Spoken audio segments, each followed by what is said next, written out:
happening, y'all? Welcome to day 20 something of the daily series about how I'm building an HR management and systems process system for bars, restaurants, and hospitality outlets. My name is Jason Littrell. I'm a hospitality management consultant based here in New York City, and today I'm headed to this kind of strange event, and I'm going to make a whole video about it because I have an idea of something that I really want to do, and it revolves around storytelling, especially around the independent bars and restaurants. The 80% of bars and restaurants that are going to go out of business, statistically, that are going to fail.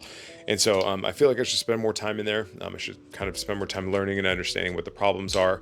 And then this will inform the products that I build for systems and operations that I can just install into bars and restaurants, and help the ones that really need the help. The ones that are funded and corporate and publicly traded and stuff like that, they do not need my help. They're fine. They have a small army of people that are solving these kind of problems, probably inefficiently, but it doesn't matter because they have the metrics worked out down to the penny. On a national scale, they have national deals for purchasing, and they have a massive economy of scale, and they do marketing, and they can do all the stuff that independent bars and restaurants can't do. Now, what they can't do, what the clients that I want to help can't do is they can't scale to that point. And so there's three tiers of bars and restaurants. There's the corporate yum brands, which is like Pizza Hut, KFC, McDonald's, etc. And then there's the restaurants that are sit down restaurants that are national brands like Chili's, Applebee's. And then there's basically everybody else. And so that includes smaller restaurant groups, which have a little bit more stability. But the vast majority of bars and restaurants are at risk of going out of business at all times, pretty much at all times. A very small fraction, it was just barely in the double digits of independent bars and restaurants that actually posted profitability. And those profits were in the single digits. So it's not a very good business. It really isn't. And it's not that it can't be. It's that it's just a very, very difficult business, and it's almost like the government kind of preys on them for as a tax base. So I'm with the power of AI and automations, I'm hoping to solve some of these problems, and I'm hoping to generate some systems that would ordinarily be unattainable to bars and restaurants, and so in order to understand more about their problems, I'm going to use this fun little gadget called a GoPro to go in there and ask people about what their problems are. And I don't want to sound like an asshole, but I kind of know what the problems are.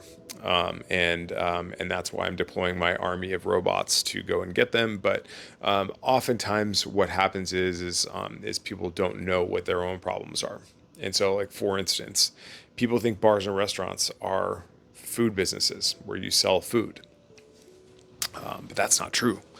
They're actually HR businesses. They are, if you own a bar or restaurant, you are in the people business. You are not in the food business. You're in the people business. Food is a product.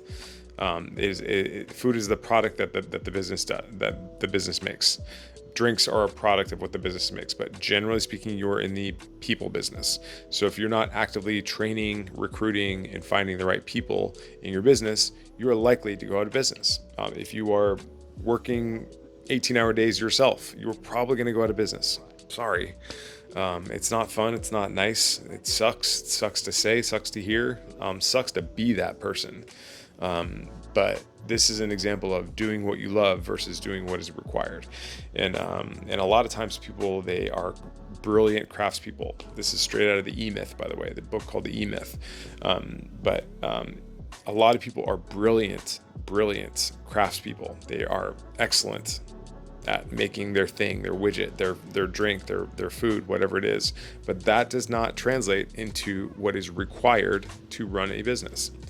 And oftentimes people get that confused. And so I was a great craftsman, for instance, but that did not translate into my bar. And so I ran my bar into the ground. It was a drag. It sucked. There was a lot of explaining to do. I ended up getting sued. I was sued. It was a spurious bullshit lawsuit, but and I prevailed, of course, but that didn't mean it didn't cost me. So I'll tell you that story later. But But yeah, just because I was good at making drinks did not mean that I was good at running bars.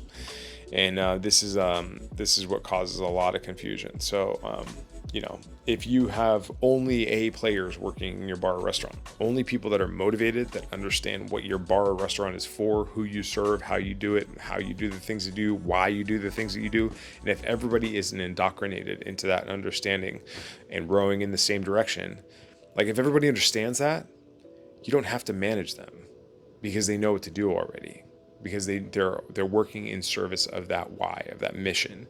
And if that's not constantly being reinforced, regardless of the size of your organization, then you are at a very high risk of failure, because people are going to quit because they're frustrated, because they're not making enough money, blah, blah, blah, blah, blah. But if they know what they're doing, then they attract the right people with their marketing or with their social media or whatever. And that brings in the customers that also align with that mission, with those values. And that just doesn't happen. It just doesn't happen. Like most people, they worry about, they're like, oh fuck, well, I'm supposed to be putting something on Instagram every day. Okay, cool. All right, cool. Let's get something on Instagram every day. But that doesn't necessarily help you. Aside from the mathematics, there's mathematical problems with that. Like for instance, Instagram has a 4% engagement rate organically. So that means for every 100 people that you have as followers, then 4 of them are going to see your message. 4. So those aren't very good odds, by the way. So what I'm doing is I'm building systems that convert those followers, those 4% of people, automatically into email subscribers, where 20% of those people will actually see your message. And that becomes a more meaningful number pretty quickly. And if you're really good at it, like 40%. So yeah, that's the kind of stuff I work on. It's just like solving the real problems, like not these bullshit vanity metrics of like how many followers do I have, or like how good is this picture of my food. It doesn't really matter. It really doesn't matter. You are in the HR business. Your business is to train and develop staff in a way that increases that your investment in them, in your time and energy and money in training them, will give you outsized dividends in return on investment, because they're great at sales, because they know your product, because they care enough to show up on time. They show up early because they're the right people to work your business, and they connect with the other right people who want to spend money in your business. So, sorry, you're an HR business. You're not a restaurant. Okay. But if you see me showing up to your place with this thing, then I'm going to ask you some questions, and I would love for you to say hi and talk to me. We'll see how this works out. This is going to be hard for me because a lot of people are just going to slam the door in my face. But I love the idea, and I love toys, and I love telling stories. So we'll see how this works out. All right, see you soon. Bye.